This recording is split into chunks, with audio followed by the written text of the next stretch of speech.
Your last exam will be available all day next Tuesday. And again, you're going to have to use the lockdown browser for it.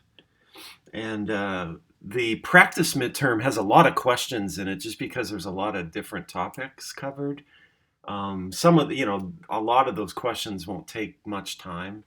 But there's 50 questions on the practice midterm homework assignment, but your actual exam only has 31. And I'm going to give you a full 2 hours this time instead of, I think I did an hour and a half last time. And so you should have lots of time for it. There's really not too many calculation questions this time. It's all going to be, I guess, the only calculations will be here, related to electromagnetic spectra. And so I will give you all the formulas that you need, so you're not going to have to memorize anything. And so, in other words, this one, what is it? Whoops. Let me go back. That one. So speed of light is equal to wavelength times frequency. So I'll give you that one. And then that way you can, rearrange, if you're given frequency, you can calculate wavelength and vice versa. I'll also supply that value. So that's 3 times 10 to the 8th meters per second.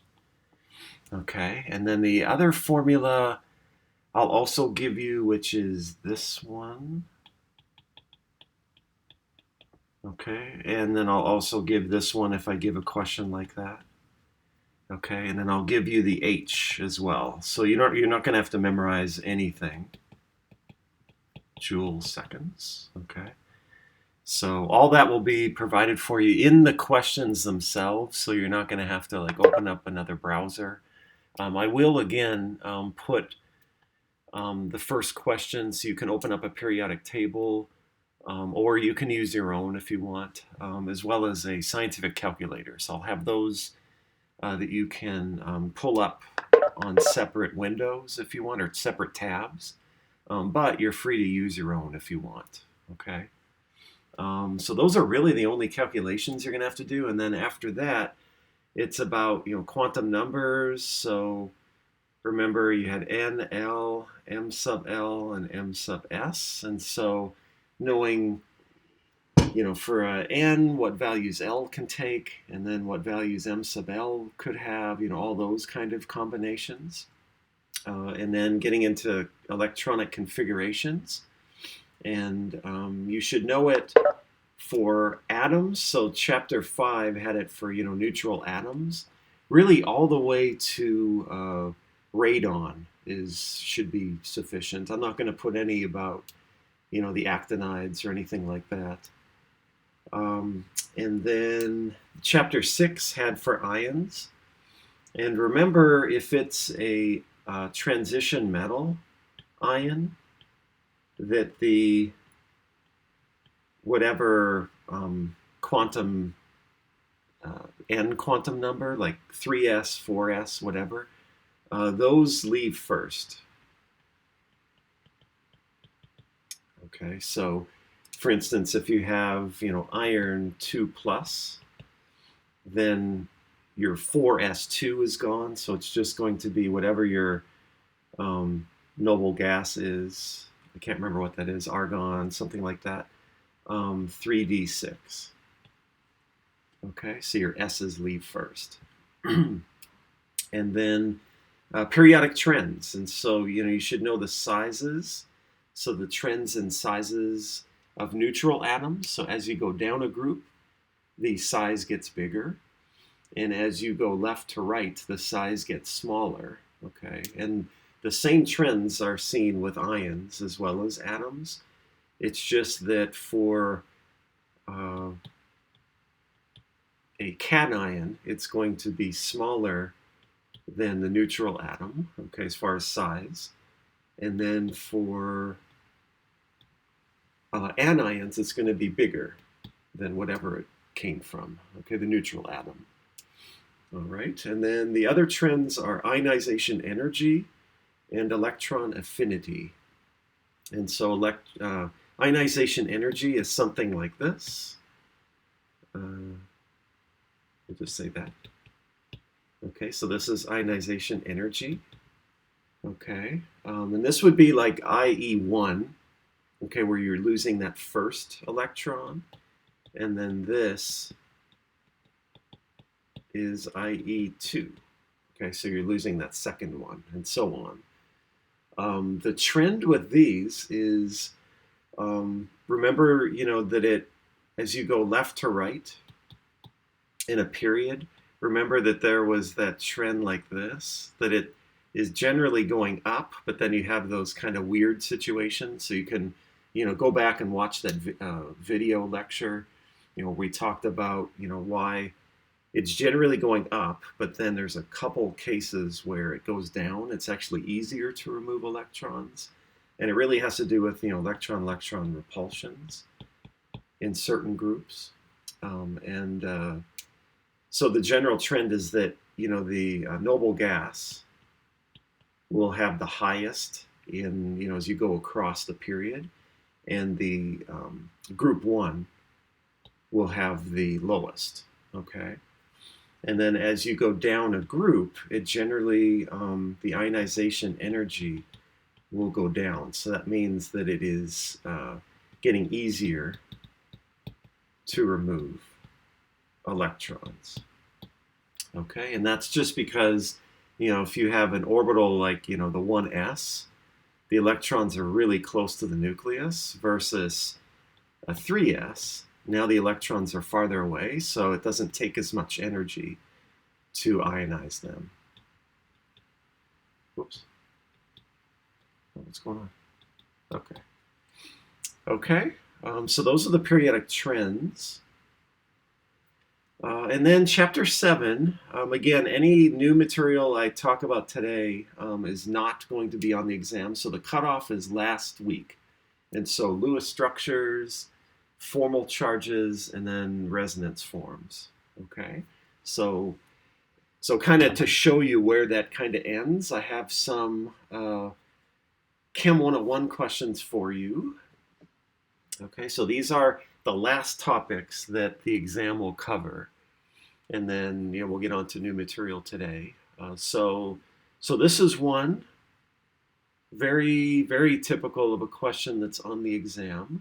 So that's the Lewis structure. What's the formal charge of the highlighted atom? And so let's see. Okay, so a few people. Oops. So this is Lewis 5. You want to pull it up there? This computer's really slow.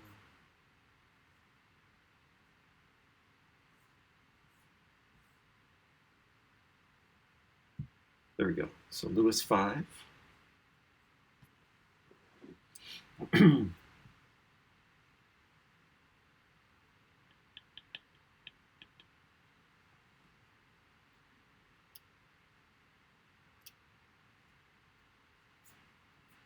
Okay, so most everybody who has answered is wrong so far. So -2 is actually wrong. Yep, there we go. Now it's dropping a little.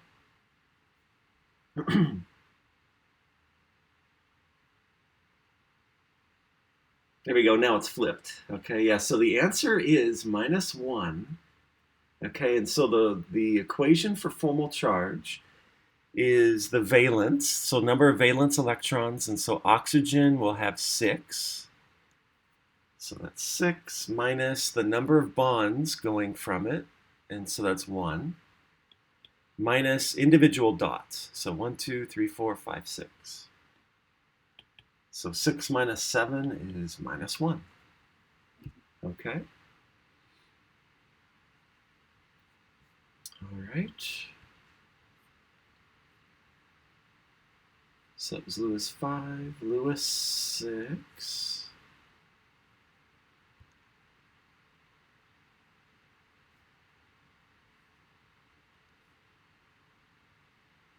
Okay, this one, yeah, so you've got a Lewis structure that is actually wrong, or it's not, the best, quote unquote.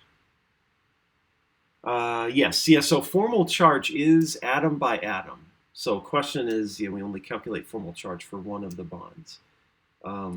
Yeah, so you will be asked, like either what are all the formal charges or what is the formal charge for a specific atom in the Lewis structure. And so then you're looking at, individual. So let's say the formal charge for this sulfur here in this structure, it would be 6, its valence, minus 1, 2, 3 bonds. So, and then another 2 dots.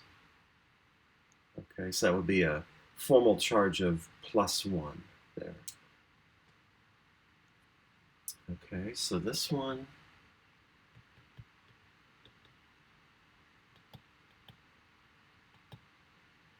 So the first question I have for you is, why is this not the best Lewis structure? So everything has an octet.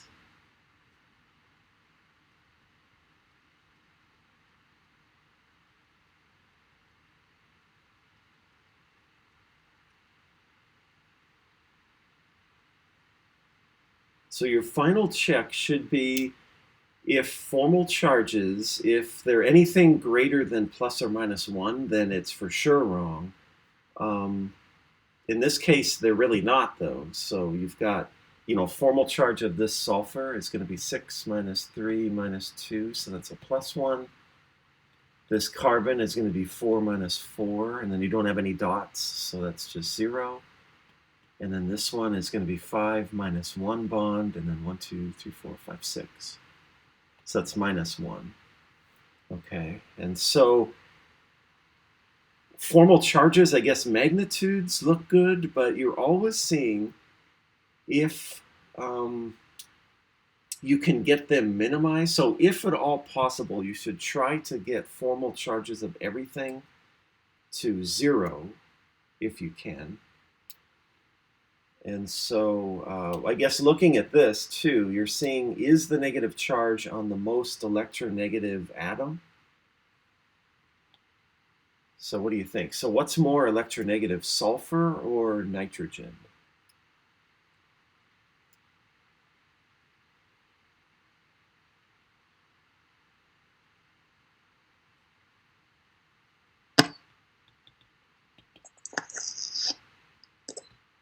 Sulfur? Yeah, so sulfur is group 16. Nitrogen is group 15, right? So this is closer to fluorine. So yeah, so sulfur should have the more electronegative, or the more negative charge, I guess. Okay, so and in this case you've got a +1 on it. Okay, so I guess that's probably the leading reason why this is not the best quote unquote Lewis structure.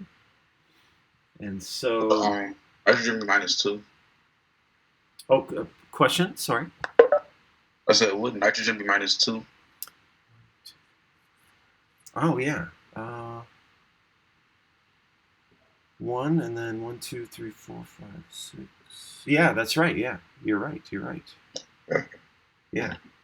5 minus 7. So yeah, I can't even do that simple math this morning. So yeah. So I guess that would be the big reason. Yeah. Okay. So yeah, you have something that is more than plus or minus 1. So let's see what you're thinking with this one after my blah blahing here.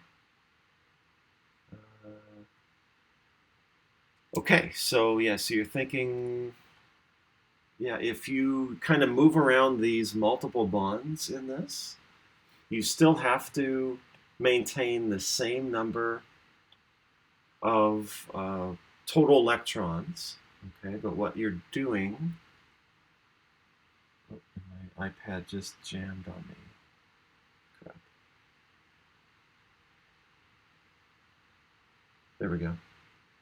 Okay, so what you can do is, I guess, move this over here.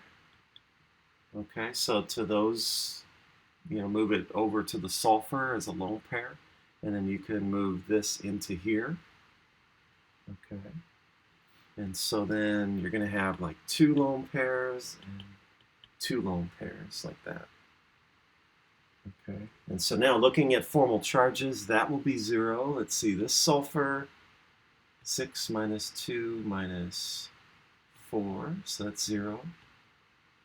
And then the nitrogen, that's going to be 5 minus 1, 2,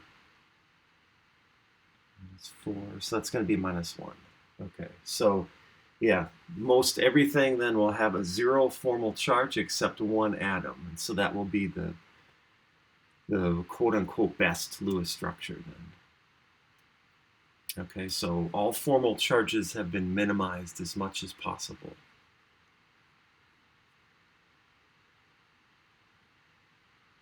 Why does nitrogen have 4 electrons around it? Yeah, because, so it was this to begin with. What was it? This?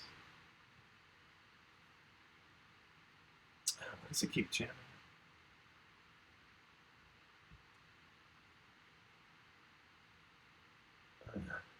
Yeah, there we go. Yes, it was a triple bond. Okay, so it was this to begin with. And so what you're doing for the double bond is you're moving these electrons into there. Okay, and so now you have 4 electrons around it. Okay, and then the sulfur, you're moving these there. Okay, to become the lone pair in a sulfur. Okay. All right. So let's go to, I guess, Lewis 7.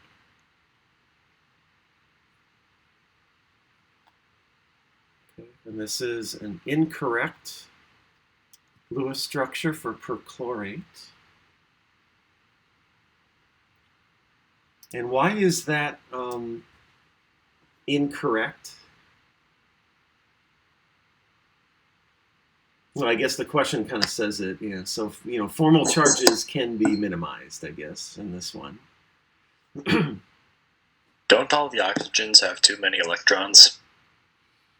No.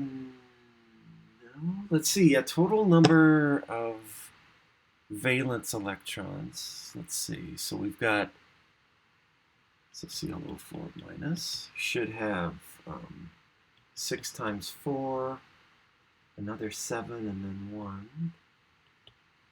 So 24. 12, so that's what, 32 total. And then let's see. So we've got 6, 8, 10, 12, 22, 34.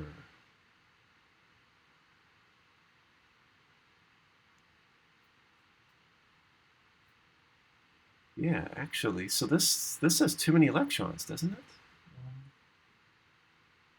Can you see, did I count wrong? How many electrons? So 2. I guess oxygen should only have 6, but they have 7. No, actually, so all the oxygens have an octet. Remember, this line is 2 electrons. So it is surrounded by 2, 3, 4, 5, 6, 7, 8. So that part is actually okay. I'm just looking at like the total number of electrons overall. And I'm getting 1, 2, 3, 4, 5, 6, 7, 8, 9, 10. Then 12, 15, 16, 22, 23, 24, 26, 27, 28, 29, 30, 31, 32, 33, 34.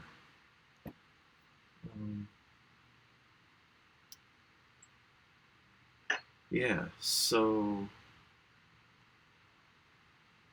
I guess, yeah, this, I guess, shouldn't have a lone pair here to begin with, really. Okay, because you've got 34 electrons.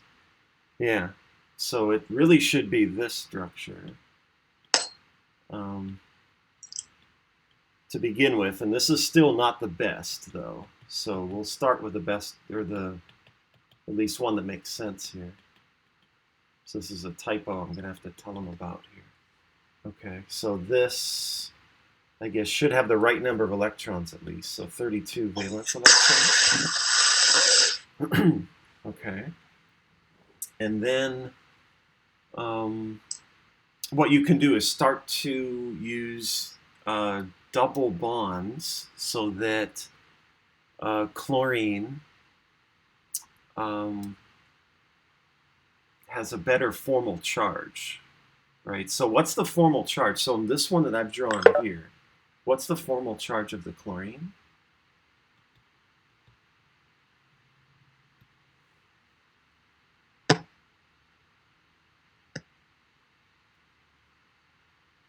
Is it 7? Yeah, so it's 7 is the valence, and then you've got 4 bonds from it, so it's actually a +3, right? So there's no way that that's going to be stable. Okay, so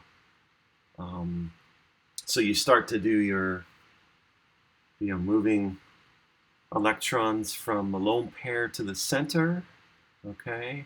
And then the formal charge now is 1, 2, 3, so that would be like +2. Then you can do it again. That's +1. And do it again. So like that, for instance. 4, 5, 6, 7, yeah. Okay, so that one is now has formal charges of all of these oxygens are 0. And then you've got a -1 for that oxygen. And then the chlorine will be 0, right? Because it's 7 minus 1, 2, 3, 4, 5, 6, 7 bonds. Okay, so for perchlorate, then you've got a resonance possibility, right? Where you've got, whoops, how many bonds? Just 4 of them. Okay, so you've got like this one, for instance. And then, you could have the single here.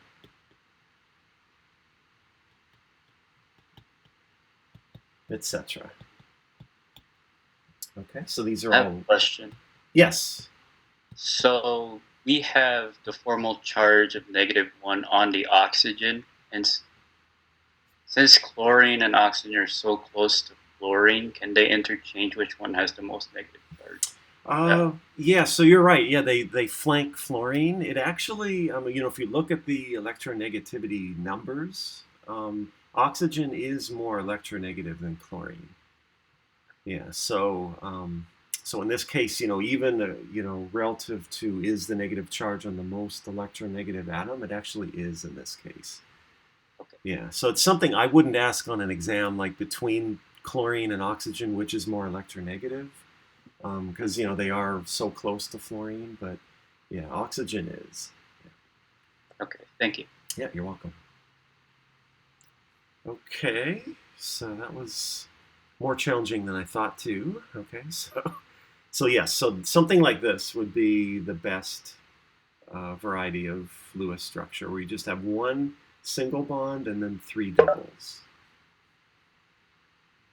Okay.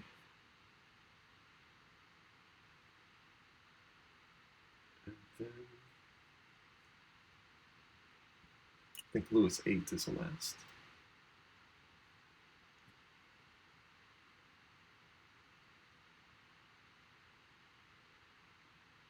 Okay, so bromate here.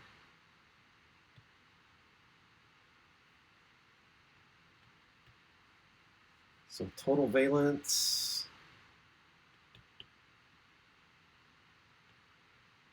So that's 18. 19, so that's what, 26 valence electrons.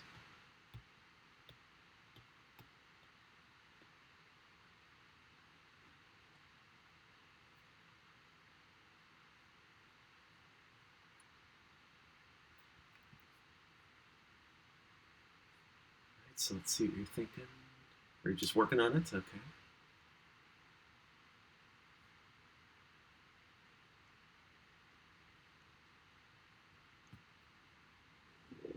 Right, So you have to place 26 electrons, so put them around there and then build up around all the oxygens first. So that's, we've already placed 6, so then do 7, 8, 9, 10, 11, 12, 16, 17, 18, 19, 20, 21, 22, 23, 24, 25, 26, so something like that.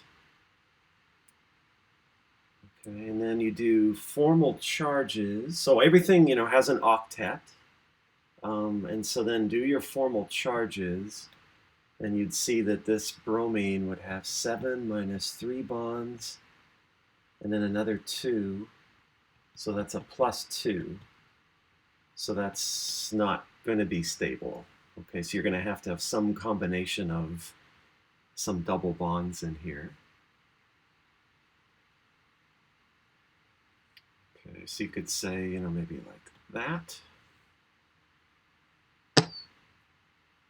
Okay, and then that gives you a formal charge of, I guess, plus 1. Okay, and then if you do it again, okay, now you've got 1, 2, 3, 4, 5, 6, 7. So you've got bromine now has a 0. These are zeros. And you've got a minus 1 here. Okay.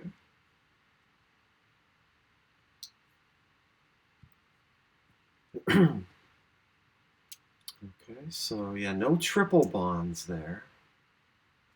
Yeah, so this one where you've got 2 doubles and a single is the best structure. Okay. And then how many total resonance structures then?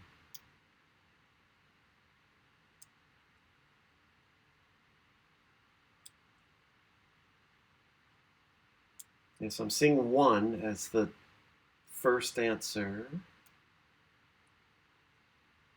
But you can actually move this single bond, could be here, or it could be here, or it could be there, right? So there's really 3 different resonance forms for this one. Yeah. Okay.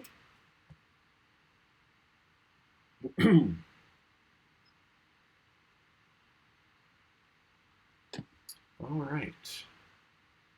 A question that I think I have this on the practice exam, or did I put it on the real exam?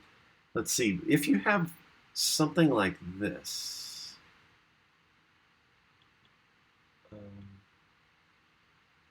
we'll do that with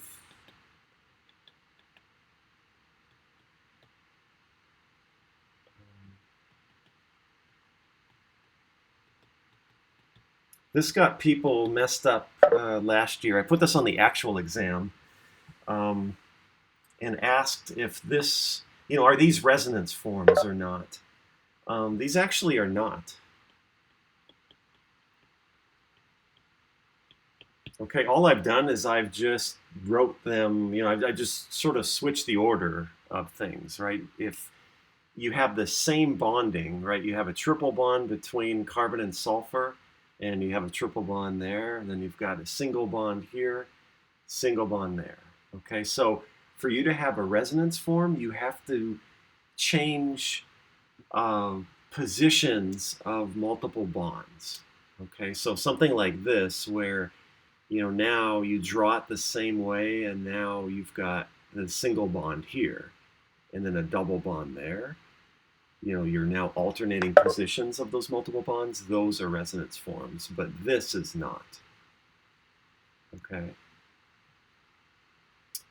All right. So let's talk about the new topic is all about molecular shapes. So what is the shape of the molecule? And it's a mouthful as far as the theory. I don't know if you want to impress somebody at a bar or something, you can talk about valence shell electron pair repulsion theory, or VSEPR. This is really just saying that electrons are negatively charged, and so, in Lewis structures, we tend to talk about pairs of electrons. And so these pairs of electrons will try to get out of each other's way, and they're just going to repel each other, and they're going to try to get as far away from each other as possible, and then that will get you the most stable three-dimensional structure. Okay, so that's really what it's saying, is these charge clouds, or sometimes they're called electron pair domains, okay, is the same thing as what these slides will call charge clouds. So they're really the same thing, and they just mean either electrons, so bonding electrons, or these non-bonding lone pairs. Okay, so for instance, if we have this Lewis structure, okay, we would say that the nitrogen has 4 electron pair domains, or 4 charge clouds. Okay, there are 3 bonding domains. Okay, so you've got 3 pairs of electrons that are serving as bonding electrons, and then you've got this one that is a lone pair. Okay, and so what I'm going to talk about today, I'm going to talk about these general shapes, and we're going to go through a whole variety of these. And the way I'm going to talk about it is for kind of this general molecule where the central atom I'm going to call A, okay, and then anything bonded to it are going to be X's, okay, and then any lone pairs are going to be L's. And so this one here, NCl3, I would call that AX3L. Okay, does everybody see that? Because I've got 3 things bonded to it, and I've got 1 lone pair. Whoops, right up there.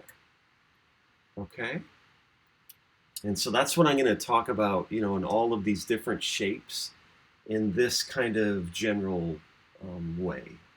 Okay. All right, so the first thing we're going to do is talk about the 2 charge cloud case, or electron pair domains. Okay, and this would be our AX2. Okay, and the shape for this is just going to be linear. Okay, and so the way to get the shape, so whenever I'm asking, you know, what is the shape of a molecule, and again, this is something that you will only see on the final. You won't see it next week. But if I ask shape, the first thing you have to do is draw the Lewis structure. Okay, and then apply all these VSEPR rules. Okay, so they're not really rules. You're just going to have to memorize, to be honest. I'm not going to give you all these shapes. You're going to have to memorize what all these different scenarios are, okay, unfortunately. And so if you have 2 things around a central atom, no lone pair, that's 2 electron pair domains, it's just linear. And so an example of that would be this one, for instance. Okay, so beryllium dichloride. If you do the Lewis structure for it, you would get this.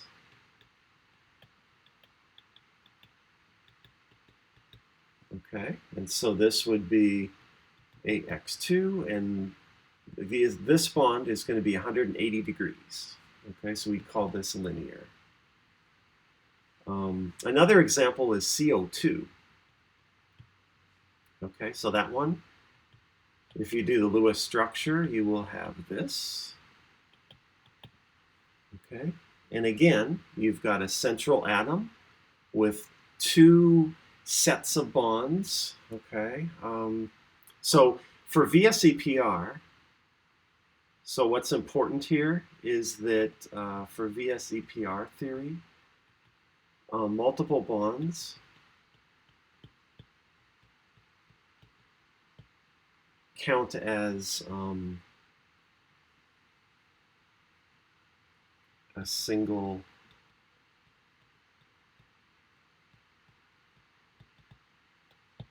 Okay, so they really count as a single electron pair domain. So in other words, for CO2, this is really it's still AX2, okay, where you have two atoms bonded to a center, even that they're, even though they're double bonded, you still consider it as, just two atoms or two electron pair domains. Okay, and so I guess the beauty of VSEPR is that for resonance forms, it really, the shape is really not governed by, is it a double or a single bond between the atoms. It's really governed by how many things are around the central atom and how many lone pairs it has. Okay, and so we'll talk about that, as we get more into these different shapes. Okay. All right. So any question about kind of this general form here, and then about this first case of having two electron pair domains then? Okay, so that's a linear shape. Okay, so I guess if I number these, okay, so that would be with two charge clouds. Then let's look at three electron pair domains. Okay. And so there's a couple scenarios here. So you could have this AX3, okay, or you could have AX2L, okay, where you've got two things bonded around a central atom and a lone pair, okay, and for instance, that would be ozone, okay, and so remember ozone is this.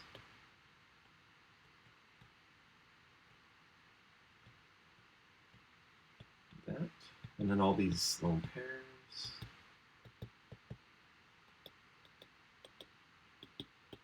Like that, okay. Whereas AX3 is something like, let's say, boron trichloride.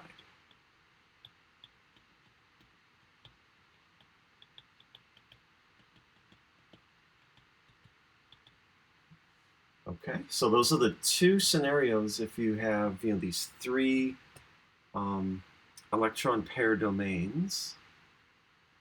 There we go. Okay, and so the shapes for these, if you have three things around it, no lone pair on the center, this is going to be on the plane of this paper. Okay, and so this is called Trigonal Planar. Okay, so boron trichloride is trigonal planar. All right. And this one, so ozone, is going to be bent. Okay.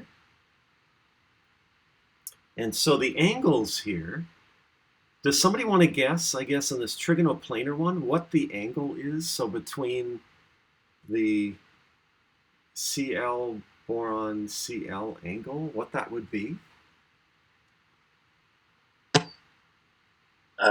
Three-dimensional? What degree would that be, though? Like, how many degrees do you think? Sixth? No. Yeah, so if this whole thing... 109 degrees. Yeah, so it would be 120, right? So if this whole thing is 360, then it's 120, 120, 120. Okay? And so that's, so in a trigonal planar, all the angles are 120. If you replace, so for ozone, if you replace one bonding pair with this lone pair, what happens is this lone pair actually takes up more space. And so you get repulsion between the lone pair and these bonding electrons. And so as a result, this angle now is going to be, I don't know, like 100 and, whoops. is going to be 115 or something. Oops, what did I just do? There we go. It's going to be like 115 or something less than 120. So I'm not going to, on the final, I'm not going to have you put exactly what these angles are, but you should know that it's going to be less than, there's a lot of weird stuff going on. There we go. That it should be less than 120, okay, because of this repulsion between lone pair electrons and bonding electrons. Okay, so if it were 120 with, like this, if I do it this way, just in general form, if this is 120, as soon as I get rid of this and put a lone pair there, now you're getting repulsion here, so that will close the angle in a little bit. So these are going to move in. Okay, and now the angle is going to be less than what it was. Okay. All right, so look at what those look like. So the linear is easy to kind of visualize. This is what the trigonal planar looks like. Okay, so all the angles 120 degrees. Okay, or thereabouts. For boron trichloride, they're perfectly 120. Here you've got, again, a little bit of repulsion on this oxygen, has some lone pairs, and that is enough to push these in a little bit. And so you start to get, a little bit smaller than 120 here. And then, for the AX2L, where you've got this lone pair, now this shouldn't say 120 anymore. Actually, this is a typo. So this is going to be less than 120, okay, because you're starting to get repulsion here. Okay. Okay, so now the 4, so this is, I guess, the third scenario. 4 charge clouds or electron pair domains. Okay, and that would be AX4 is tetrahedral.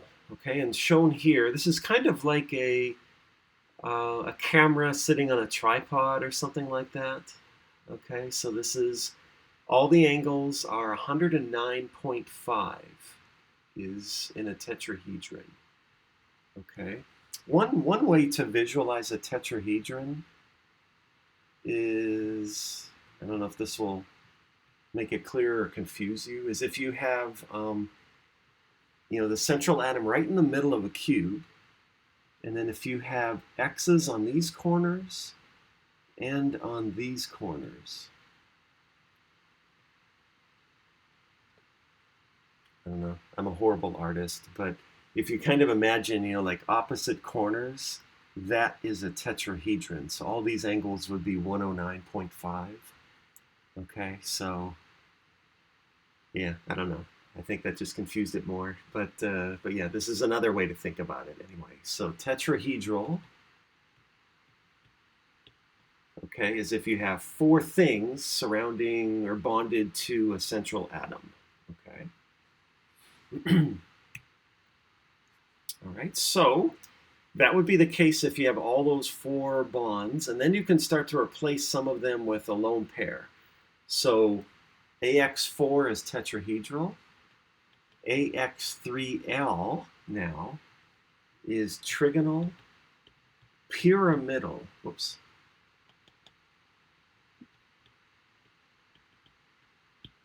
Okay, and so this would be like ammonia, for instance. Okay, and you get the same effect here. Now they've got it right on this slide, where if you replace one of these bonds with a lone pair, now you start to repel these bonding electrons, and the angle shrinks. Okay, so it goes from 109.5 to 107. And then if you do it again, so in other words, AX2L2, okay, is water, is an example of that. Okay, and this one is NH3.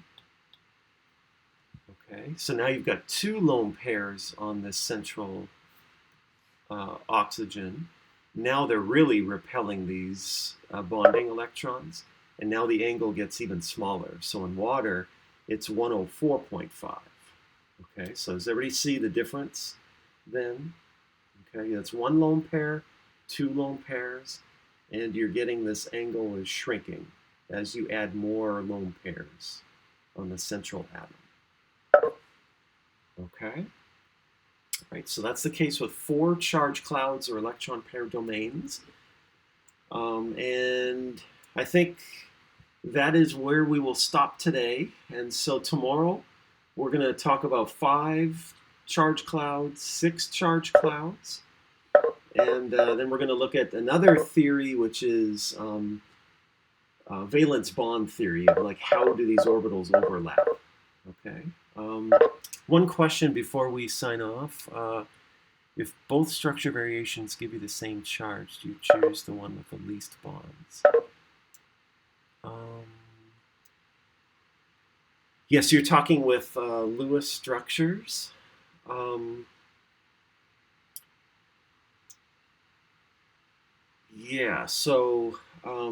for VSEPR, it really doesn't matter so much if you have like single, double bonds. You're going to get the same structure overall. So, for instance, if you drew ozone like this, instead of with, like one double and one single bond, this is still going to be AX2L, okay, which is bent. Okay, so double, singles, as far as shape, it really doesn't influence the shape as much. It's all about, do you have a lone pair on the central atom or not? And then if you're just talking about Lewis structures, you should try to minimize the charge by introducing multiple bonds whenever possible. And it's usually the case where you've got, a lone pair. For instance, this one, this is not the right Lewis structure because this oxygen, this middle oxygen, doesn't have an octet, right? So we have to do this to get it to an octet. And so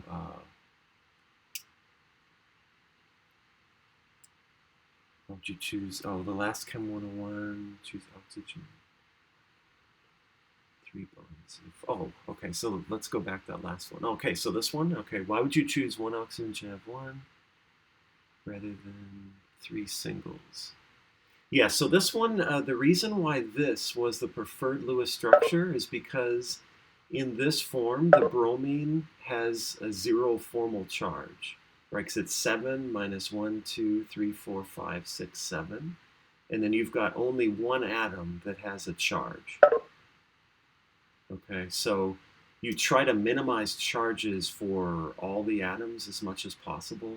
So if you had, like this one, for instance, you would get a formal charge on all the oxygens of something plus the bromine would have something. Okay, so this one, you only have one atom with a charge, if that makes sense.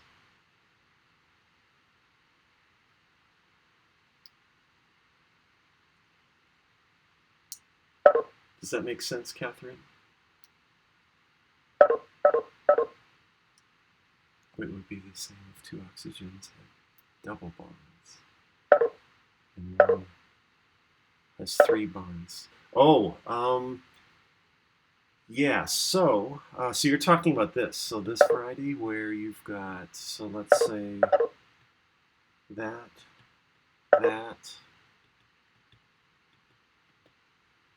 and then you said a triple bond.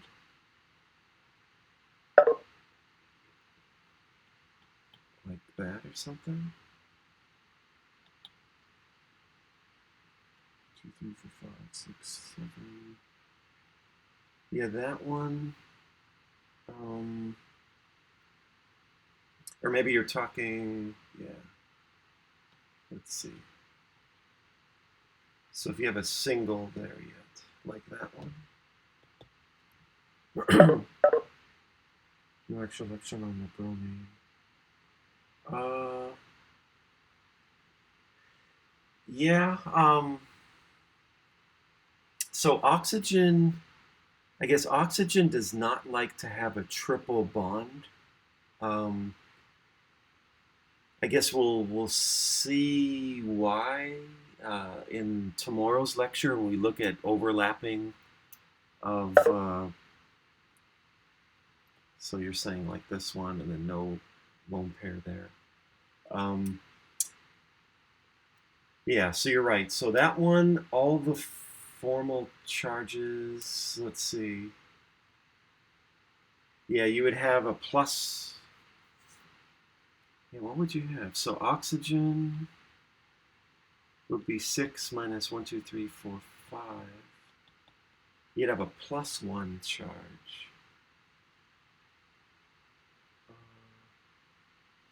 Yeah, I think, so yeah, so if we start, let me do it this way. Yeah, let's start with this. Okay, so we had how many electrons total for this one? I forget. Br03 minus was 18, 19, and 7, so that's 26 valence electrons. That's 6.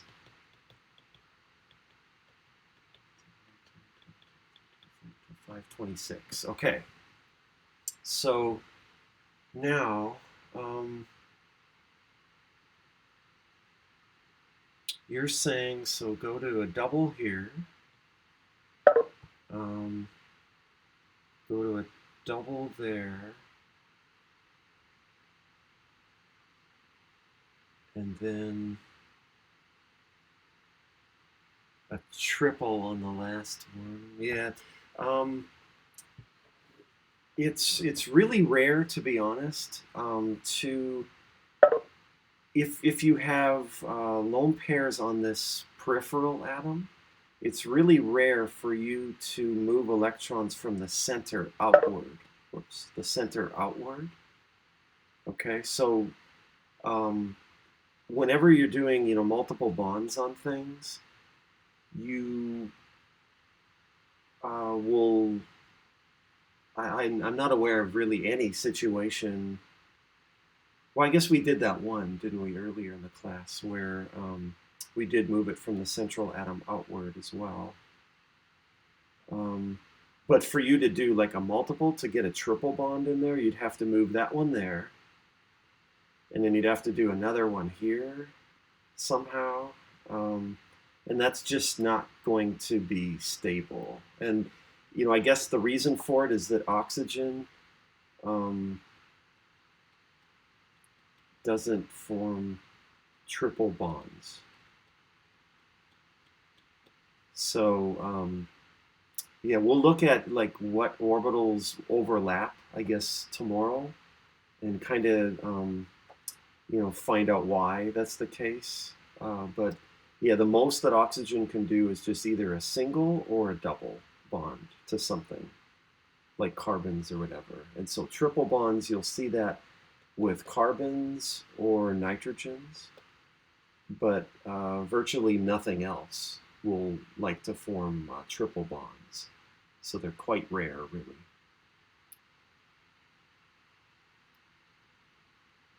Okay, does that kind of answer it, Catherine?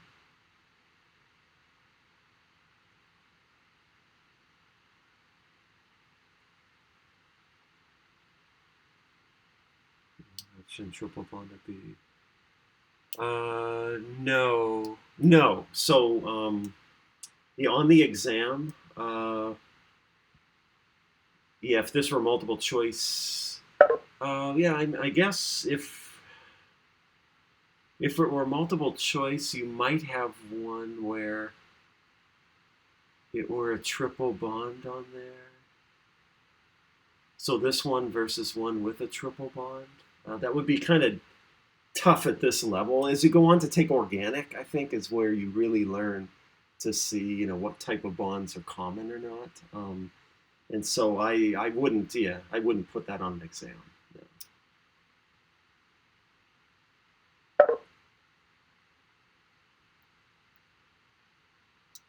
Okay. All right. Any other questions before I sign off? Okay.